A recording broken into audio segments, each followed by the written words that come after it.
Great, let's go. Yes. So, good evening, everybody. Welcome to Karwaan. This is Ishan Sharma, and I have with me today the Wizard of Words, a prolific orator, one of my favorites. And my kurta is inspired by Dr. Tharoor's kurta. We are wearing the same color today. Uh, so, thank you so much, Dr. Tharoor, for being here with us this evening. It's a I, great pleasure to be with you, Ishan.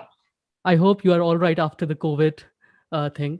Yeah, I had a rather nasty bout of it. Took a bit long to get back to normal, but I believe I am. I mean, one never really knows with COVID when you've 100% shaken it off.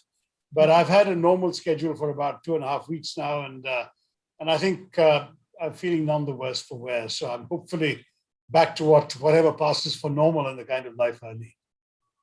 Yes, that's good to hear actually.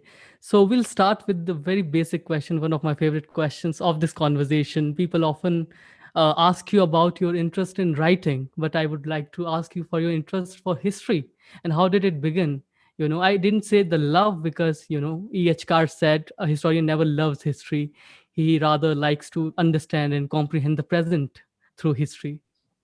That's partly true, but no, I actually liked history for the past. As a kid, I remember being absolutely enthralled by these stories of another world in many ways, because the past is another world, right? I mean, you've got familiar names and places to some degree relating to the life that um, you are surrounded by, but it's a totally different time, and therefore it doesn't actually reflect anything that you recognize in your present. And so I came to history out of a love for stories. I used to read avidly. I've talked about this as a kid. I used to read from the age of about 2.5. I was a fairly precocious reader.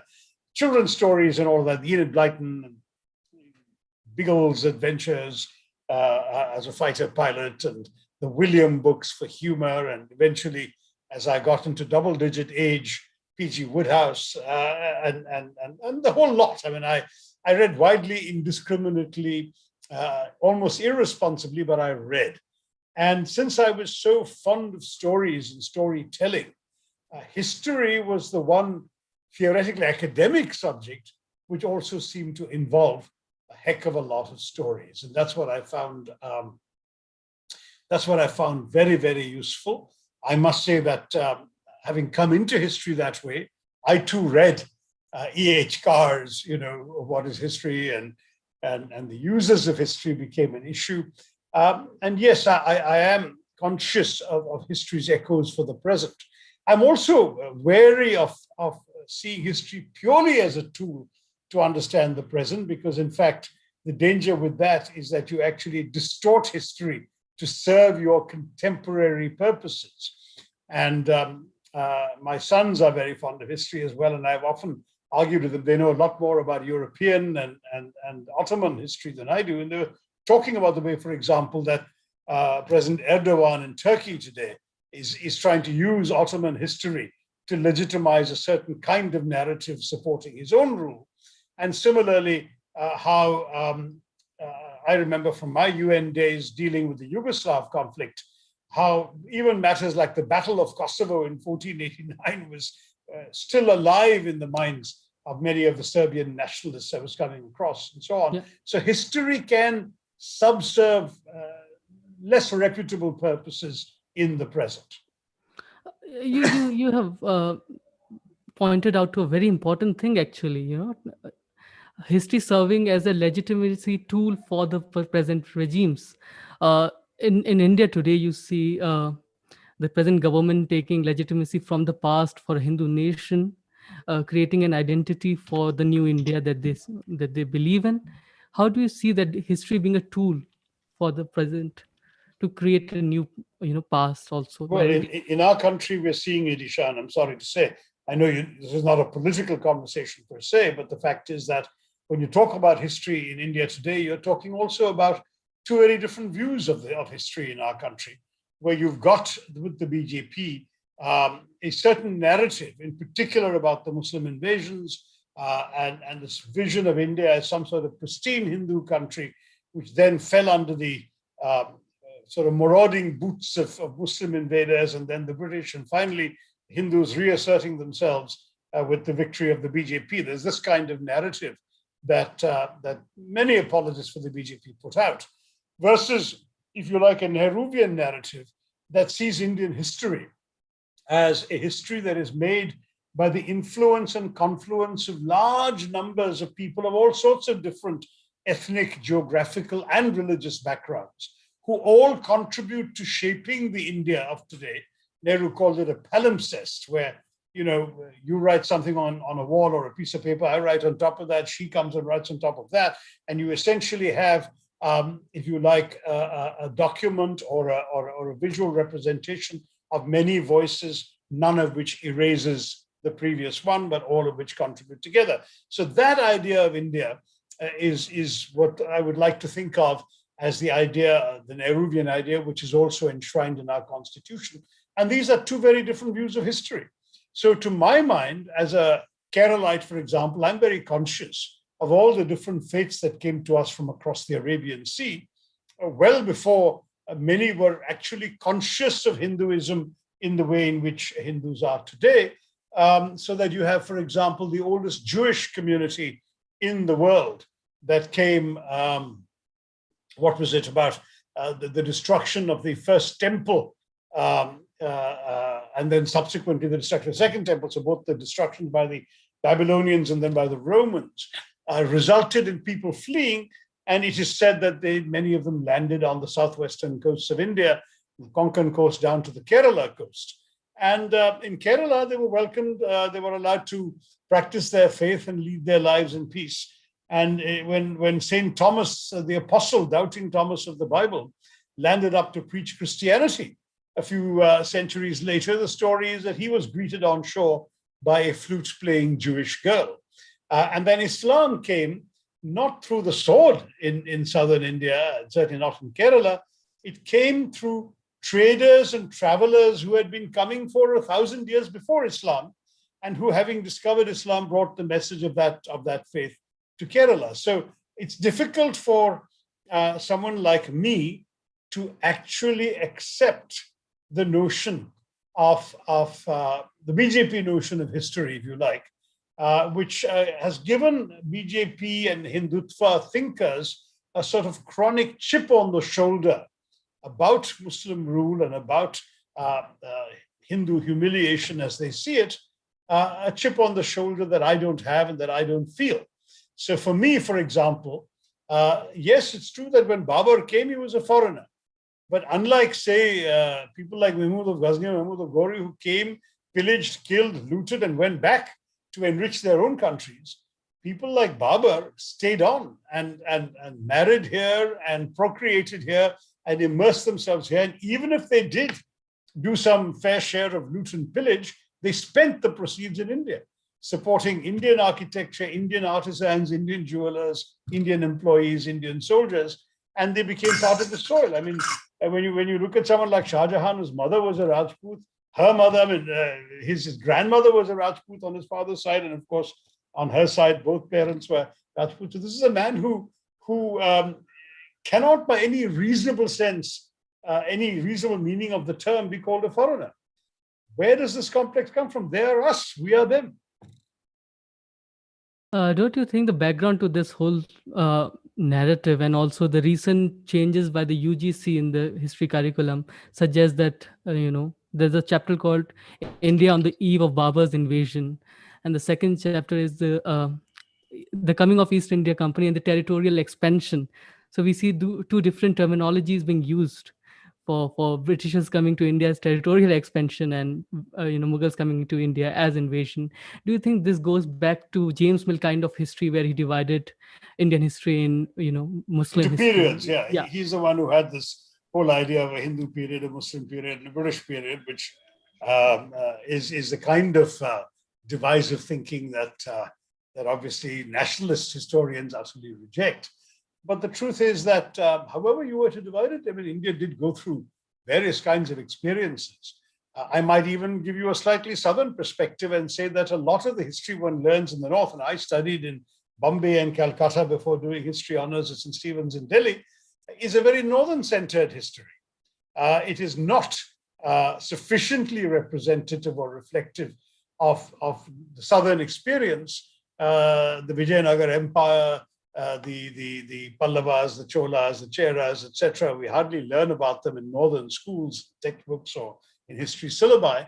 And I might add that that the kind of a very different experience of, say, Islam or of multi-faith exposure in the South that I talked about, which is so different from what the BJP would have you believe is the case in the North, that experience is not talked about either. So don't forget that when Babur was quote unquote invading and conquering the North, the Vijayanagar Empire was still flourishing in the South. They were totally indigenous. But a lot of the southern empires, and particularly when you think of the Pallavas, they used to head out to Southeast Asia. And you actually have intermarriage between the Pallava dynasty and dynasties in Cambodia and Laos, which is something that a North-centered view of history is essentially blissfully unaware of. Yes, you're correct on pointing that history has been always, much of the history is North-centric, unfortunately. How do you see the current changes in the history curriculum that we mentioned? How do you critically evaluate as a historian, as a history student? No, when the changes in the history curriculum we are seeing are particularly happening in BJP-ruled states, and they're there to serve a particular narrative. Let's face it that if you were to be very honest about the way in which these things are being done, it is done simply to glorify, quote unquote, Hindu resistance to Muslim invasion and so on. This whole business of the Battle of Haldighati, for example, conventional history says that that essentially Akbar was able to get the Maharana Udaipur essentially out of the way and consolidate his hold all over the north. Whereas the sort of Hindutva historians would like to portray this as a victory for Maharana Pratap. Now, quite apart from technical details of who won or who lost in terms of battlefield positions, the fact is that Akbar continued ruling for a few decades afterwards till his death. And that's something we can't escape from. So that the significance of a quote unquote victory of Maharana Pratap is in any case debatable because it can't change the facts on the facts of history on the ground. But equally is the fact that Akbar's general was actually the Hindu Rajput General Man Singh, and the principal commander on Maharana Pratap's side was a man called Hakim Khan Sur, who was a Muslim. So where is your Hindu-Muslim narrative standing up against these realities? I mean, these are the kinds of questions which unfortunately are not being asked enough.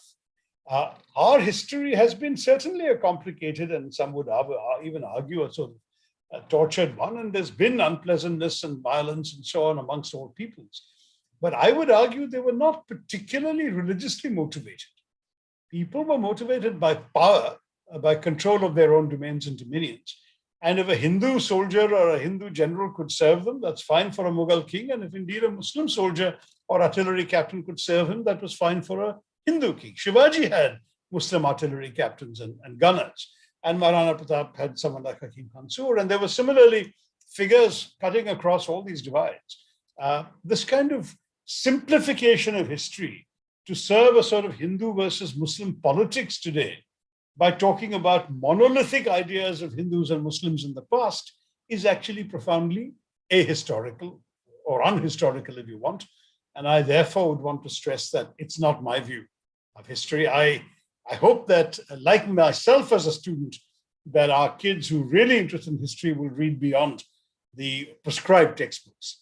I read extensively outside what was given to me in class, and those weren't particularly biased. They may have been old-fashioned, but they weren't biased. But I was so curious about history that I read about everything I could lay my hands on from the school library and even beyond. Yeah, you mentioned you did your college years from Delhi University. We both are Delhi University graduates. How do you now see your days at the Delhi University, and how did that shape you as a human, as a thinker, and the sense of history?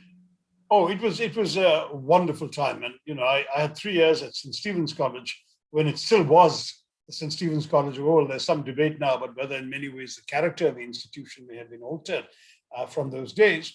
But at that time, it was a place just literally fermenting with ideas, conversations, jokes, enterprise of various sorts. I founded the quiz club. It was the first quiz club in any Indian campus at that time. I revived with friends the Woodhouse Society, which was the first Woodhouse Society in the world at that time, and so on and so forth. So we had lots of extracurricular activities. St. Stephen's had invented the Winter Festival, which then became, copied by various college campuses around the country. So I was at a place which really, in many ways, epitomized some of the best things about campus life and university experience. And I was, touch wood, a good student, but I wasn't great about things like attending classes. So I was heavily into extracurricular activities. I was elected president of the student union. I was in the dramatic society doing plays, Shakespeare Society. I did a lot of debating, plus of course theatre and all of this. Plus of course the other things I mentioned already: quizzing, other extracurricular societies, campus humor magazine, all this sort of stuff. That for me was a terrific experience. But as for my view of history, I did do history honors. I'm proud to say that I look back on that very fondly, but I have to admit that not always was the classroom the most enlightening place. Sometimes it was, but sometimes we had this system that Cambridge University has of tutorials, where one or two students would go and sit with a teacher for an hour every week or twice a week and focus on a particular topic. I think I got a lot more out of those than I did in the classroom. And I would say that I also gained a lot from the overall atmosphere of how can I put it bluntly, of openness to ideas and debate. For example, in my second year of history honors, the Delhi University syllabus offered, in theory, a choice between American history, US history as one of the papers, and history of the Far East as the other. And St. Stephen's, in all the years before I got there, was only offering history of the Far East. And for whatever reason, stubbornness, no doubt, I wasn't that interested in China and Korea and Japan, but I was very interested in the US. So I went to the head of the Department of History, Muhammad Amin, famous Amin Sahab, and said, sir, I want to study American history. Why don't you offer the option? And he said, my dear boy, Americans have no history. So I said, well, so whatever history they have, I want to study it. So the kind of thing about St. Stephen's at that time, he was so indulgent, he said, all right, you come back to me with signatures of 10 students who want to take history, and I'll find you a teacher. And so US history, and I'll find you a teacher. So I went around, I actually collected 17 signatures, and I went back to Amin Saab and said, look, I got 17 signatures. He was good as his word. The course was offered. The teacher, however, was not a US history expert. He had the misfortune that he had just come back from a PhD in America, but he was an Indian history teacher. But he was told, "Tum to America se aaye ho, American history padhao," you have to teach them. So he taught American history, I think not with a great deal of enthusiasm. But what was also amusing was that on one occasion he fell ill, and because of my fondness for the subject, which my classmates knew, the classmates unanimously said, instead of canceling the class today, you teach it. And I actually had an extraordinary experience one day of teaching my own classmates what I had read about where we were on the syllabus at that point in American history. It didn't make me desire to be a teacher in the future, but it still was a wonderful experience. I taught one class for 1 hour at St. Stephen's College when I was 17 years old. Yeah, now you are the millennials English teacher in this nation. Not willingly. There's also a notorious story of your revival of the Woodhouse Society in St. Stephen's. Would you like to share that? Well, that was a lot of fun. There had been Woodhouse Society established in the late 60s at St. Stephen's, but it had fallen into inactivity. And for a couple of years, each society has to be active and have active functions to be considered alive. So this was treated as a closed or, shall we say, defunct society. So when I was already just in my first year, or possibly my second, no, I think in my second year, a senior, one year senior ahead of me came to me because I was known by then to be a Woodhouse fan and nut. And he said, "Come on, let's revive the society." He's got a few people together, and we went to the college. And again, this is the great atmosphere St. Stephen's at that time. You could do anything you like. So they said the only rule is you have to have a faculty advisor. So we had a wonderfully eccentric history teacher who sadly passed away last year, Dr. Dwivedi. And we said to him, "Will you be our faculty advisor and give us a free hand to do all sorts of naughty stuff?" And he said, "Fine." So Dr. Dwivedi approved this, and we went back to the college. College approved it, and Woodhouse Society was established. As far as I remember, the college gave a very token contribution for college activities. Otherwise, it was all pretty much all on our own effort. And then what we did was we organized a mimicry competition, a humorous speech competition, a practical joke competition, which sometimes got out of hand. And we became a hugely popular society. And then we had, there was already an official campus magazine called Cooler Talk, which was pretty funny. But we started an underground rag called Spice.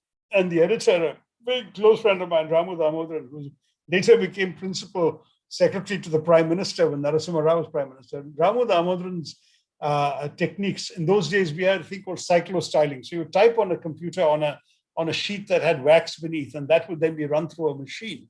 And you would get these cyclostyled copies. It wasn't exactly printing, but you could, print 100 copies, 200 copies, 300, maybe we must have printed 500 of each issue.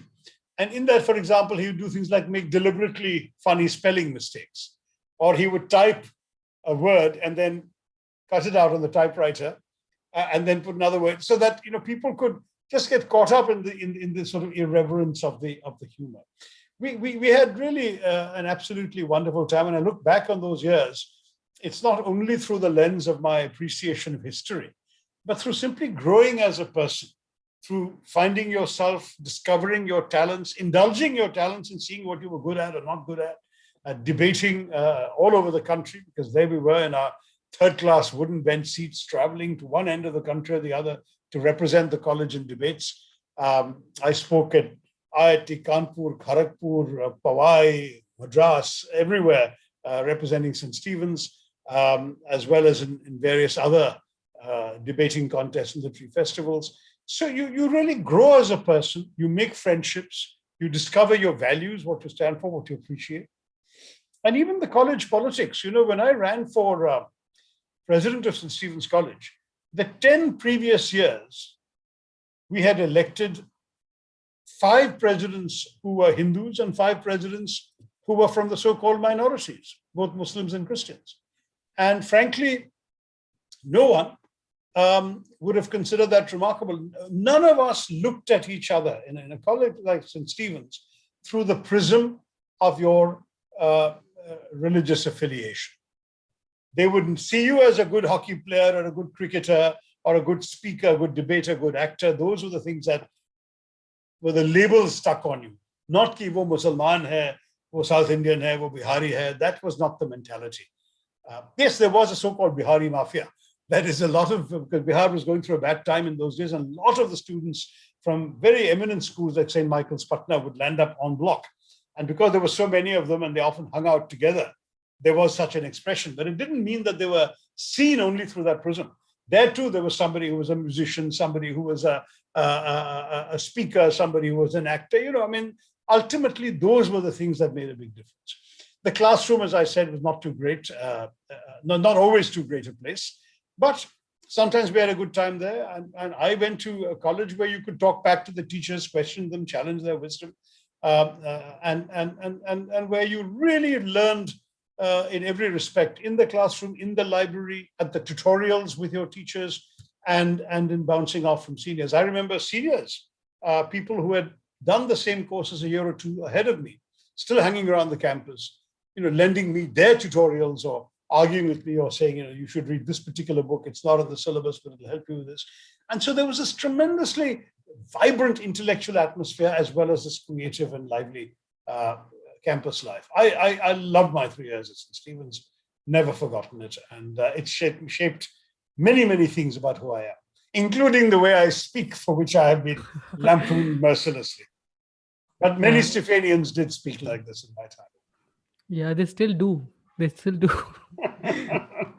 So coming to your research interest now, does the empire still haunt us, or does it still matter to us as Indians, or are we completely decolonized? To begin with, the fact that it matters was proven to me by the extraordinary viral success of my speech and the subsequent sort of success of my book, the An Era of Darkness Here, an Inglorious Empire in the British and American and foreign titles. So, I mean, the fact is that there is clearly, in the Indian context, um, well, first of all, there was a perception that people didn't realize all this enough. And I used to joke that maybe they weren't paying attention in history class, because the truth is that nothing I was saying seemed to me to be terribly original or new. These were things that I had understood and inferred from my own reading of history. But the success of the speech suggested to me that there was something new from the point of view of many of the people in the audience listening to me, that kind of opened their eyes to the colonial experience. And subsequently, it's been confirmed for me by the reactions of those who've read my book and who've write to me, speak to me, and say how much it has changed their view of the colonial heritage of Britain, of the legacy that we've had to inherit, and so on. So all of that, I think, has been helpful. Can you ever consider yourself fully decolonized? Probably not. We're still speaking a language that we wouldn't be speaking if it weren't for the fact of the colonial experience. Many of the institutions within which we function, universities, courts, the Parliament building, etc., etc., etc., all have come from a process that was indelibly associated with colonialism. So in that sense, it has helped shape who we are, and I don't think we're just going to shake it off.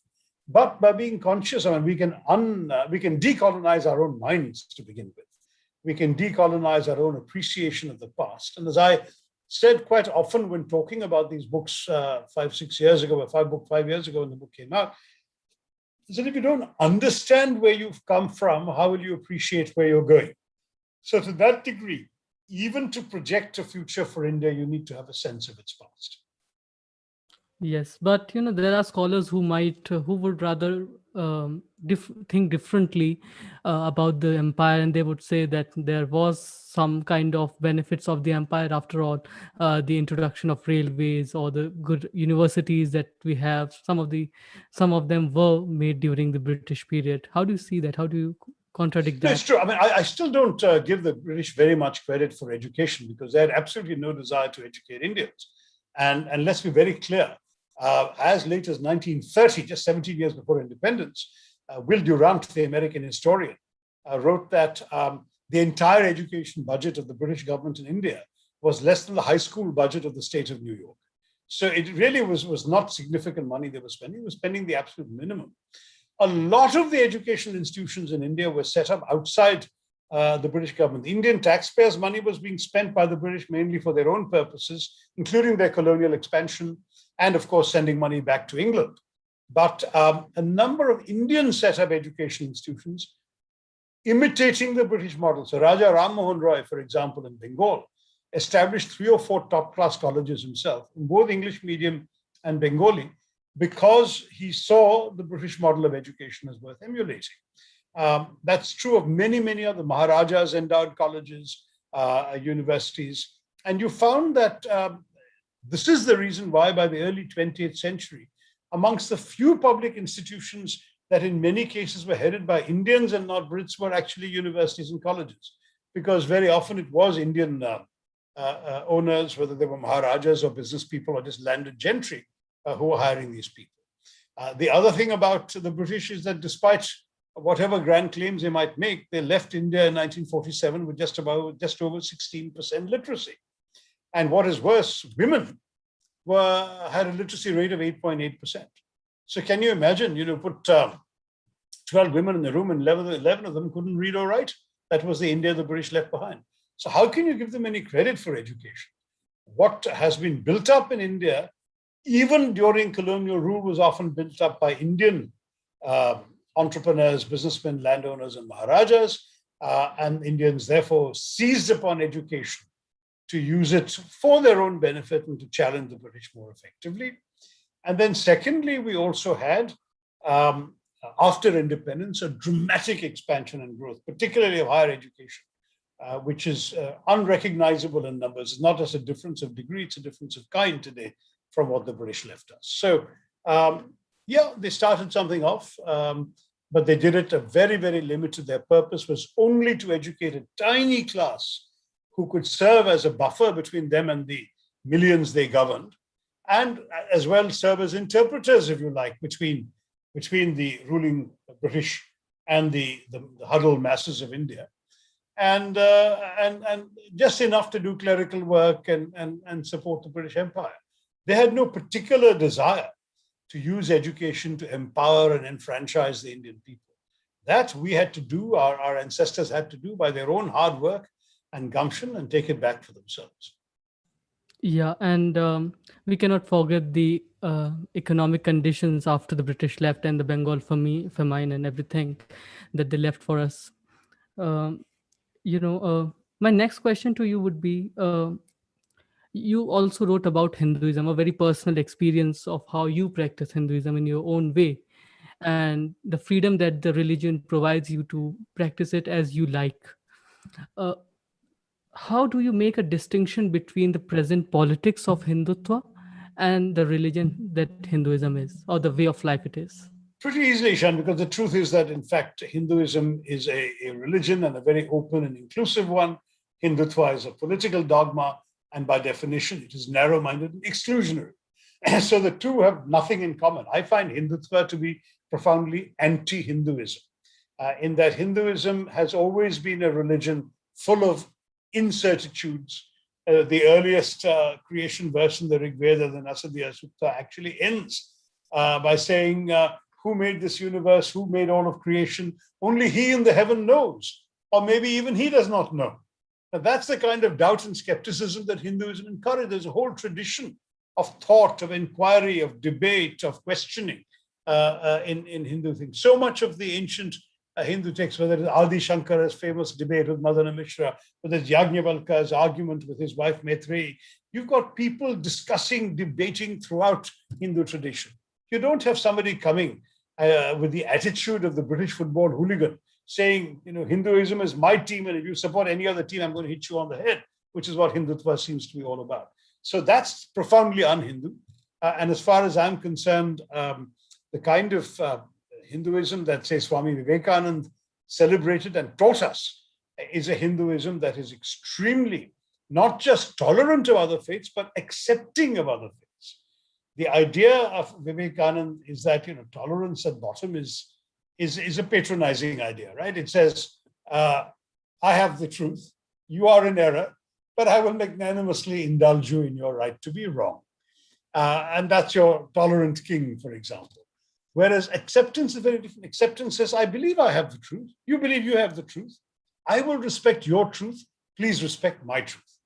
And that idea, which is a very profoundly Hindu idea, is so different from the idea of Hindutva, which goes about trying to redress imaginary historical wrongs, bash up and marginalize other communities because of their association with those historical wrongs, and focuses on a sort of greater glory of the people of one particular faith.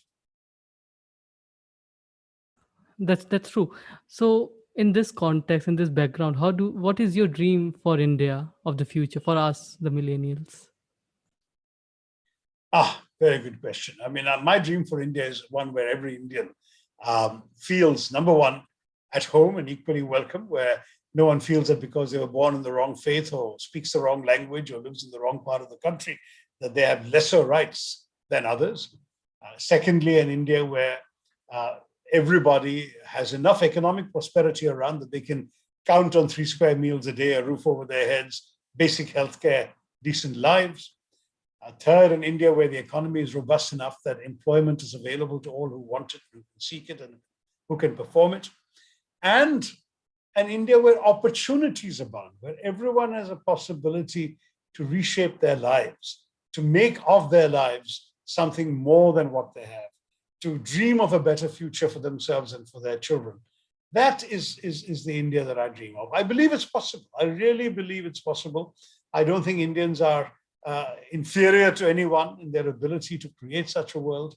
But we have been very unfortunate in the quality of our governance, in the weakening of our institutions, in the polarization of our politics, and therefore the divisiveness within our society and our country, which has made it difficult to fulfill such aspirations.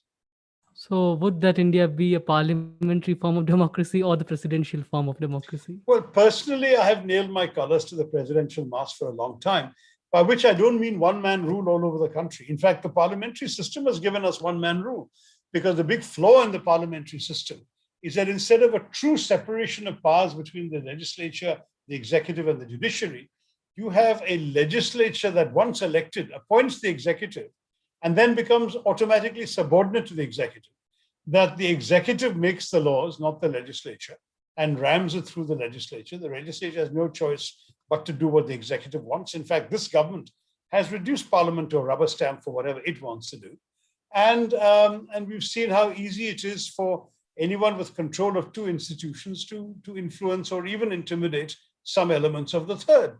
So the parliamentary system is actually far more vulnerable to distortion and autocratic rule than the presidential system, because a directly elected president in Delhi would be balanced by directly elected chief ministers or governors in the states, who would also have a mandate that would not be vulnerable to legislative overthrow, and who would also have their own budgets, their own capacities, and their own ability to maintain power and law and order. And it would be very difficult for a president with an independent legislature. And when I say independent legislature, the American model is interesting, where even members of the ruling party don't have to necessarily vote with the president, and they don't very often. Where in a country like ours with multiple parties, if you no longer have to vote for somebody from the BJP because you want Narendra Modi to be your prime minister, you may vote for a local candidate you prefer, and that person will go there and he may challenge the new chief executive, Narendra Modi, on certain issues. So you're talking about the need for a directly elected president to actually form issue-based coalitions depending on the issues he's promoting. So for all of these reasons, I tend to be a fan of the presidential system. But having said that, I myself will tell you it's a purely academic, theoretical argument. Because in India today, nobody in the political establishment wants to change a system that they can, shall we say, manipulate so well or handle so well or run so well. They know how to run it. They don't want to change it. So I think we're going to be stuck with the system we have. And with that, we'll just have to bring about the best sort of results we possibly can through the processes available to us under our constitution. Thank you so much, Dr. Tharoor, for being with us this evening on the Karwaan conversation, which is our it was an experiment to do talk shows with historians and people like you, whom we all admire. So thank you so much for being part. And now we can open the floor if you want for the questions on Clubhouse. So we'll say goodbye to our friends on YouTube, and we'll now plug into Clubhouse for some question answer with the audience, if you allow. I don't have a whole lot of time, but sure, we can do 5 or 10 minutes maximum. Okay. Sure. So thank you so much, everybody, for joining in on YouTube. It was truly an honor listening to Dr. Tharoor. Hope we can sit, in Delhi together and have this conversation again. So thank you so much, and don't forget to subscribe to our YouTube channel. With that, we end this live conversation and we move